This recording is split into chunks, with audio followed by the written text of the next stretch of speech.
저희 서증 요지 설명드리겠습니다. 저희가 어제 제출한 증거 요지 설명서 1 서면 같이 보시면서 참조해 주시면 되실 것 같습니다. 우선 갑제 1호증의 1 내지 63까지 각 언론 기사입니다. 이 중에 1호증의 1 내지 18은 12월 3일부터 12월 4일까지 언론 보도 기사로서 비상계엄 선포, 포고령 발표, 국회 비상계엄 해제 요구 결의 당시 국회 출입 통제 및 계엄군에 의한 국회 침탈 상황, 국회의장 등 요인들에 대한 체포 의심 정황, 계엄군의 선관위 침입 상황 등이 당시에 실시간으로 보도된 정황이 담겨 있습니다. 그리고 갑 1호증의 19 내지 41, 1호증의 46 내지 56, 1호증의 58, 1호증의 59 내지 63은 계엄 선포가 있은 후에 사후적으로 확인된 구체적인 중앙선관위 침탈 현황, 국회 침탈 현황, 요인 납치 계획, 개업 사전 모의 현황, 그리고 비상계엄에 앞서 이루어진 국무회의의 위헌 위법성 등을 보도한 각 언론 보도 기사입니다.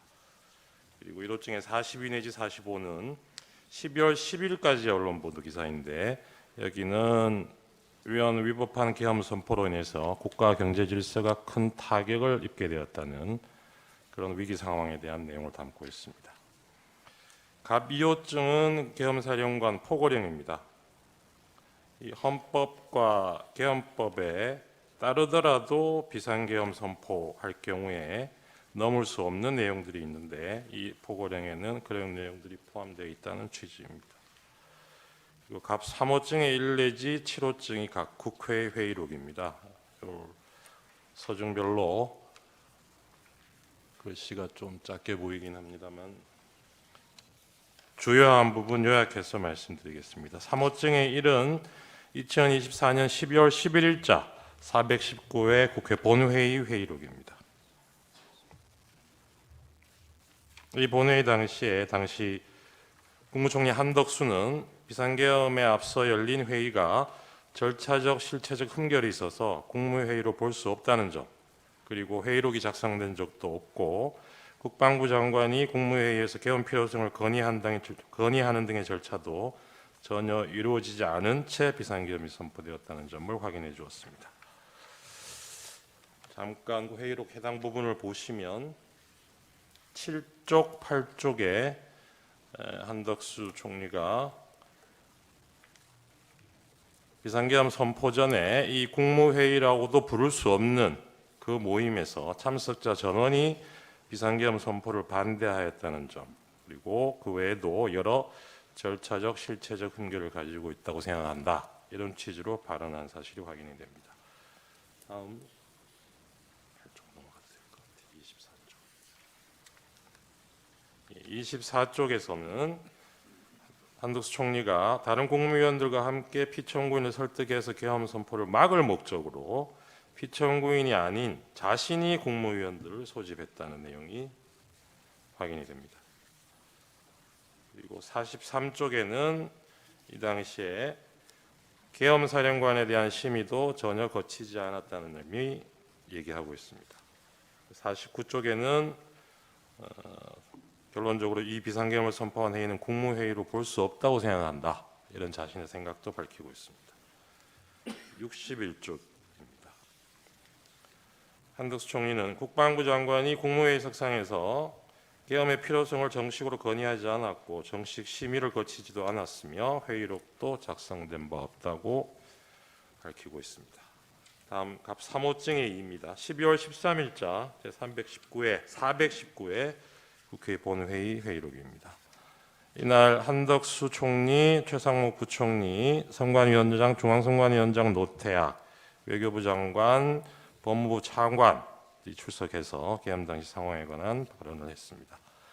여기서 중앙선관위원장 노태학은 계엄군의 선관위 무단 점거, 서버 탈취 시도가 위헌 위법 반응에 해당한다는 점이 명백하다고 진술을 해줬고 선관위 시스템상 부정선거가 불가능하다는 점도 확인을 해주었습니다. 그리고 외교부 장관 조태열은 비상계엄 선포 전에 피청구인으로부터 재외공간 관련 이런 단어가 포함된 3, 4줄 정도의 내용에 기재된 쪽지를 받았다는 얘기가 있고, 그리고 경제부총리 최상목은 재정자금 유동성 확보를 잘 하라는 취지가 적힌 종이를 건네받았다는 점을 진술을 했습니다. 최상목 당시 부총리가 받았다는 이 쪽지는 최근에 확인된 수사기관에 제출했던 내용과는 그 내용이 상당히 다르다는 부분도 나중에 말씀드릴 기회가 있을 것 같습니다. 그리고 한덕수 총리는 국방부 장관의 계엄 선포 건의가 자신을 거쳐 이루어지지 않았다는 점을 확인해주고 있고, 그리고 국무위원들 중에 문체부 장관 유인촌, 환경부 장관, 고용노동부 장관, 국가보훈부 장관 등은 국무회의 소집 요구 자체도 받은 적이 없다는 점을 확인해주고 있습니다.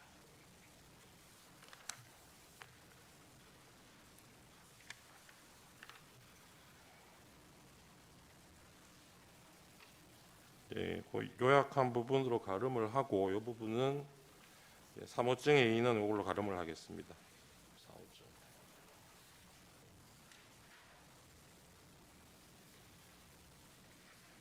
사호증의 1 내지 4는 국회 국방위원회 회의록입니다.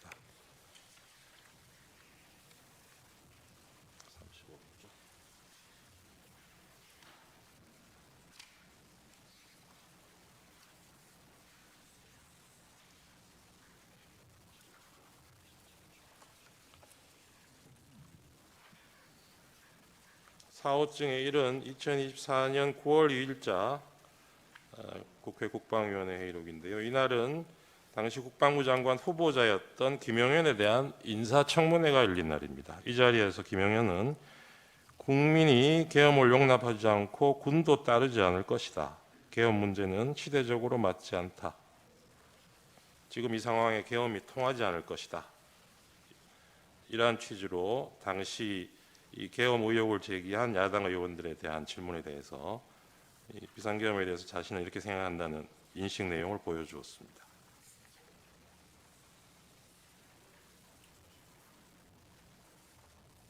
그 내용 간단하게 지금 실문 화상기에서 확인하실 수 있습니다. 57쪽에도 같은 취지의 내용이 있습니다. 다음 4호증의 2입니다. 2024년 12월 5일자 비상계엄 이틀 후에 열렸던 국방위원회 회의록입니다. 이 자리에 계엄사령관, 국군참모총장 박안수, 국방부 차관, 현재 장관 직무대행을 하고 있는 김선호, 그리고 국방부 기획관리관 등이 출석을 해서 계엄 당시의 상황에 관해서 진술을 했습니다. 이 자리에서 국군참모총장 박안수는 포고령을 비상계엄 선포된 이후인 10시 30분부터 11시 사이에 처음 받고 김영현 장관으로부터 건네받았다는 점, 그리고 자신이 계엄사령관이 된 후에 특전사령관, 방척사령관, 수방사령관, 경찰청장과 여러 차례 통화한 사실을 진술하고 있습니다. 그중에 61쪽 보시면 이때 박안수가 12월 3일 오후 11시 30분경에 경찰청장 조지호에게 전화통화로 포고령 1항에 관해서 설명을 하면서 지시한 사실을 인정하고 있습니다. 다음 4호증의 3입니다. 12월 10일자 국회 국방위원회 회의입니다. 이날은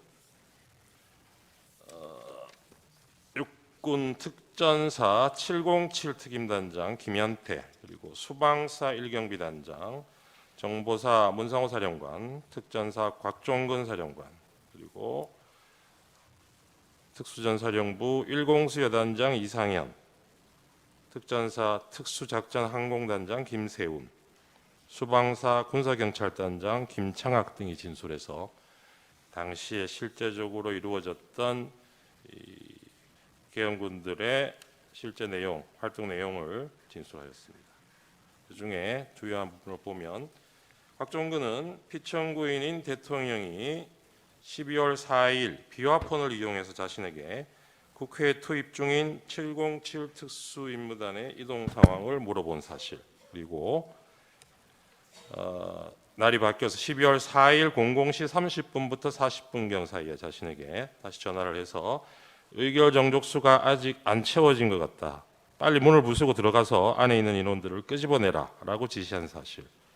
그리고 김영현도 그 계엄 이틀 전인 12월 1일 국회 선관위 민주당사 여론조사 꽃 등 6개 시설을 확보할 것을 지시한 사실을 진술한 바 있습니다.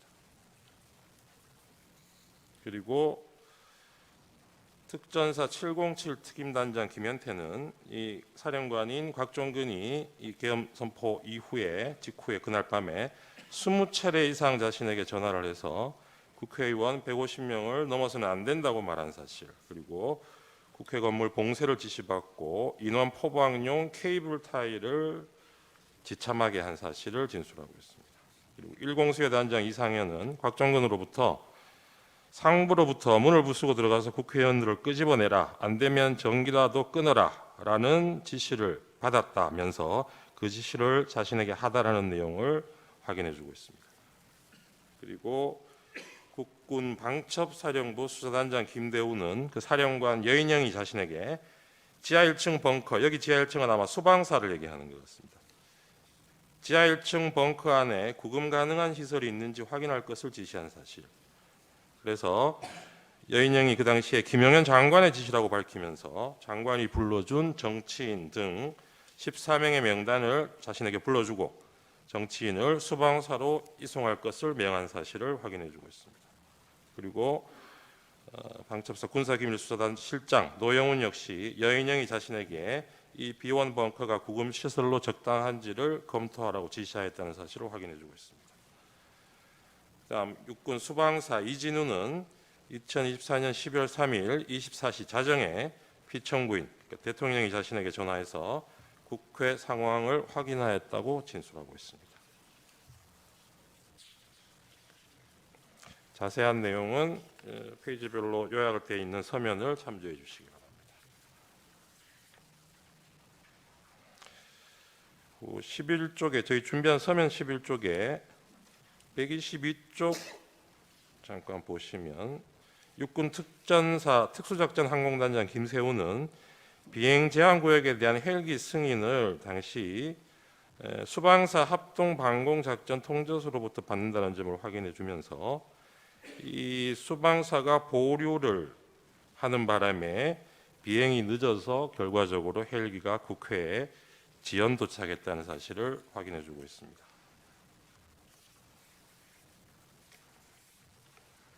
사호증의 4로 넘어가겠습니다.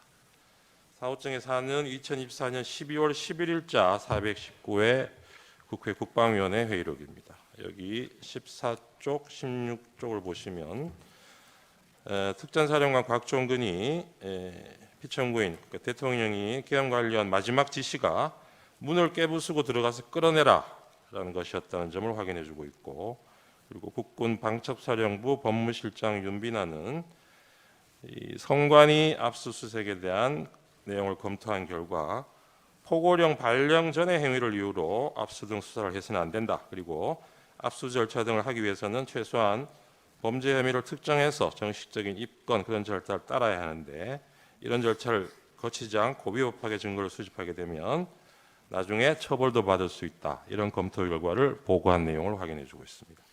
다음 갑 5호증의 1, 2 국회 행정안전위원회 회의록입니다. 5호증의 1은 그중에 12월 5일자 국회 행안위 회의록입니다. 이 자리에서 이상민 당시 행안부 장관, 조지호 경찰청장, 서울지방경찰청장 김봉식, 그리고 당시 국회 경비대장이었던 목현태, 중앙선거관리위원회 사무총장 김용빈 등이 계엄 당시 상황에 대해서 발언한 내용들이 있습니다. 우선 쪽수를 좀 보시면서 말씀드리겠습니다. 11쪽에 경찰청장 조지호가 12월 3일 비상계엄 선포 직후인 밤 10시 28분경에 서울경찰청장에게 국회 주변 안전조치를 강구할 것을 지시하고 5개 기동대를 배치하였다고 한 점이 확인이 됩니다. 그리고 같은 날 10시 46분부터 국회 내부 진입을 일시 통제했다가 11시 6분에 국회의원 등 관계자를 신분 확인 후 일시 출입 조치를 했다가 11시 37분 포고령에 따라서 다시 국회 출입을 전면 통제한 사실을 확인하고 있습니다. 그리고 12쪽입니다. 서울특별시 경찰청장 김봉식이 확인한 내용인데요. 포고령 공포 이후에 본청의 지침을 받아서 같은 시간입니다. 11시 37분부터 국회 출입을 전면 통제했고 12월 4일 01시 01분경 계엄 해제 의결 이후에 국회 사무총장의 요구에 의해서 1시 46분경부터 관계자 출입을 허용했다는 내용이 확인됩니다. 그리고 12쪽에서 13쪽 보시면 중앙선관위 사무총장 김용빈의 진술 내용인데요. 계엄 선포 직후에 계엄군 10명이 계엄 선포 직후인 10시 30분, 밤 10시 30분에 청사 내에 투입이 됐고 같은 시각 경찰 10여 명이 청사 정문 출입 통제를 실시했다고 확인을 해주고 있습니다.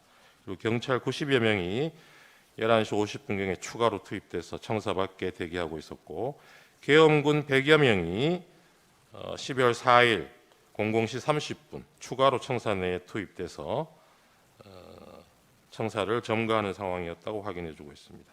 그리고 이때 최초 투입된 계엄군 10여 명이 선관위 야간 당직자 등 5명의 핸드폰을 압수하고 행동 감시 및 청사 출입 통제를 실시했다고 확인하고 추가 투입된 100여 명은 1층 로비 등에서 경계 작전을 실시하면서 총 3시간 20여 분간 점거되었다는 사실을 확인해주고 있습니다.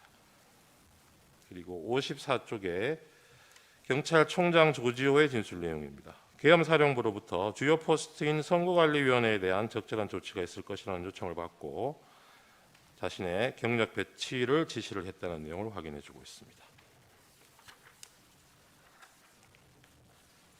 그리고 54쪽에 국회경비대장 64쪽입니다. 목현태의 진술이 있습니다. 이때 서울특별시 경찰청 무전망으로 지시를 받아서 12월 3일 11시 37분경부터 국회의원 출입을 포함한 국회 출입을 전면 통제하였다는 사실을 확인해주고 있습니다. 그리고 그 전에 10시 49분부터 국회 외부에서 내부로 들어가는 인원을 원천 차단하는 지시가 내려와서 실제적으로 국회의원 출입도 포함해서 전면 통제가 이루어졌다가 11시 7분경 일시 해제됐다가 11시 37분에 다시 또 전면 통제로 그렇게 바뀐 사정을 구체적으로 진술하고 있습니다. 97쪽에 보면 중앙선관위 사무총장 김용빈 진술이 다시 나오는데 이 중앙선관위 CCTV를 확인한 결과 시간대별로 계엄군과 경찰이 선관위 청사나 주변에 배치돼서 어떤 경계 활동을 하고 침입 행위를 했는지 시간대별로 자세한 내용을 진술하고 있습니다.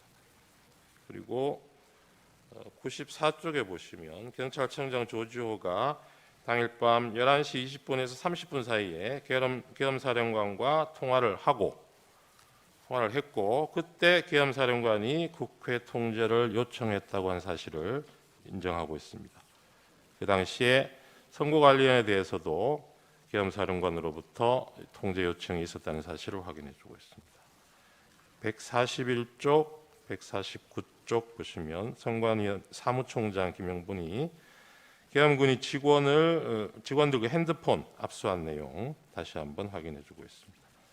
다음 갑 5호증의 2024년 12월 13일자 국회 행정안전위원회 회의록입니다. 이날 서울특별시 경찰청의 차장, 지금 현재 청장을 직무대행하고 있는 최현석 차장, 그리고 경기 남부경찰청장 김준영, 서울특별시 경찰청 경비부장, 그리고 경비안전계장 등이 당시의 상황에 대해서 진술한 내용이 담겨 있습니다. 이 자리에서 주진우, 최창복 등은 비상계엄 당시의 국회 통제 상황을 구체적으로 얘기하고 있고 경기 남부경찰청장 김준영은 경찰의 선관위 투입 사실을 확인해주고 있는데 그 주요 내용을 잠깐 보시면 8쪽에서 서울특별시 경찰청장 경비부장 주진우는 12월 3일 저녁 7시에서 9시경 비상계엄 당시 청장이었던 서울시청장이었던 김봉식으로부터 호출을 받아서 미리 투입할 수 있는 이 경찰 부대들이 어떤 부대들이 있는지 그 정도를 확인하고 자신이 추가로 한 개 부대 정도 더 이동할 수 있다는 내용으로 답변한 사실을 확인해주고 있습니다. 그리고 12쪽에 보시면 경비안전계장 최창복도 서울특별시 경찰청장 김봉식으로부터 이 국회에서 계엄군이 와 있으면 국회 안으로 들여보낼 것을 지시받았다는 내용을 확인해주고 있습니다. 18쪽 보시면 경기도 남부경찰청장 김준영이 계엄 당시에 조지호로부터 12월 3일 10시 41분 경에 성관이 그리고 성관이 연수원에 경찰력을 배치해서 안에 있는 사람이 밖으로 나오는 것은 놔두고 진입을 통제하라는 지시를 받았다고 확인해주고 있습니다. 그리고 33쪽을 보시면 이 당시에 경찰서 차장 현재 직무대행하는 이호영이 국회 외부 통제를 위해서 경찰이 동원되었고 경찰이 계엄군 700명의 국회 내로 진입하는 것을 도왔다는 사실을 확인해주고 있습니다.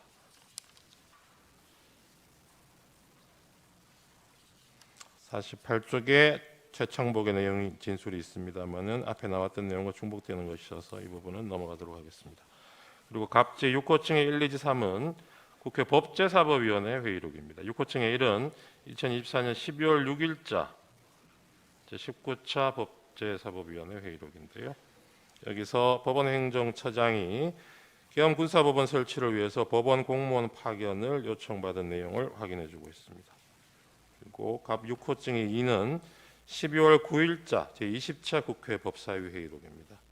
이 자리에서 법무부 장관 박성재, 경찰청장 조지호, 선관위 사무총장 김용빈 등이 진술을 했습니다. 여기서 주요 내용을 잠깐 보시면 41쪽입니다. 이 당시에 경찰청장 조지호는 방첩사령관이 자신에게 전화를 해와서 이재명, 박찬대, 전현희, 김명수 전 대법원장, 권순일 전 대법관 그리고 한동훈에 대해서 체포를 위한 위치 추적을 요청하면서 위치 추적을 해달라는 지시를 받았다는 점을 확인하고 있습니다. 45쪽에서는 선관위 사무총장 김용빈이 이 당시에 선관위 관계자들이 직원들이 내부에 감금되어 있다고 사실을 확인해주고 있고요. 67쪽, 68쪽에서는 역시 김용빈 사무총장이 계엄군이 당일 한 3시간 20분 동안 선관위를 불법 점거했고 야간 당직자 핸드폰 뺏긴 점 그리고 계엄군이 관제센터에 들어와서 서버 사진을 찍어갔다는 사실을 확인해주고 있습니다. 다음 갑제 7호증은 2024년 12월 13일 개최된 국회 과학기술정보방송통신위원회 회의록인데요. 여기서는 방통위 관계자들이 나와서 세 차례에 걸쳐서 계엄사령부로부터 연락관 파견을 요청하는 전화를 받았다는 점을 확인해주고 있습니다. 그리고 갑 8호증의 1리는 국회 사무처에서 피해 현황을 집계해서 제출한 내역입니다. 이 당시에는 4,800만 원 상당의 비품 피해, 1,100만 원 상당의 시설 피해 등이 발생했다는 내용을 담고 있습니다. 그리고 갑제 12호증의 1리는 피청구인이 이 헌법재판소 탄핵 소추 이후에 서류 송달 거부에 관한 내용을 담고 있는 언론 기사들입니다. 그리고 13호증의 1, 2지 4는 피청구인이 수사기관 소환에 불응하고 체포영장 발부됐다는 기사를 담고 있습니다.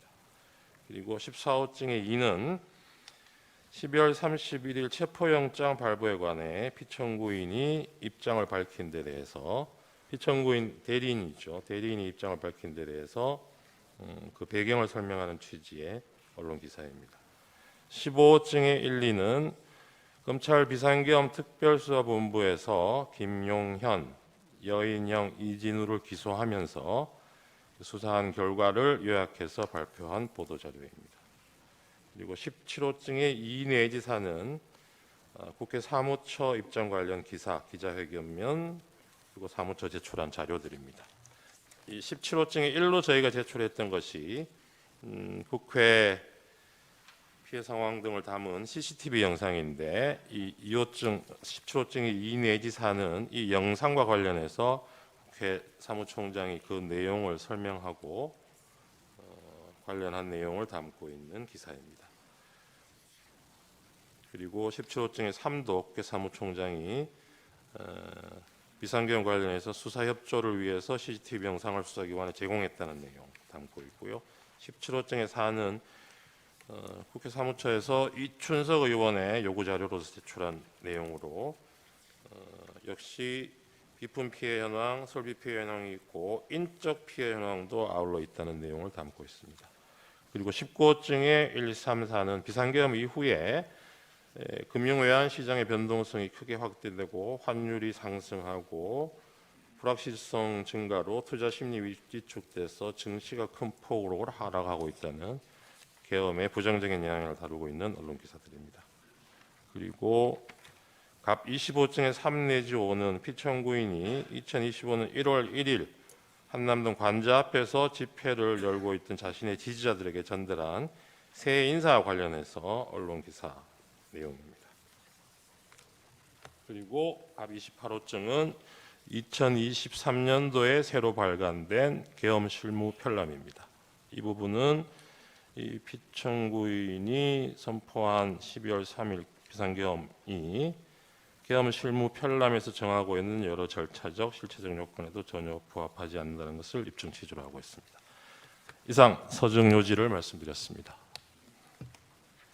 예, 참고로 피청구인에게도 증거가 채택된 서정 요지, 영상 등에 대해서 마찬가지 방법으로 증거 조사 기회를 드리겠습니다. CCTV 영상에 대한 재생 방법으로 시청하도록 하겠습니다.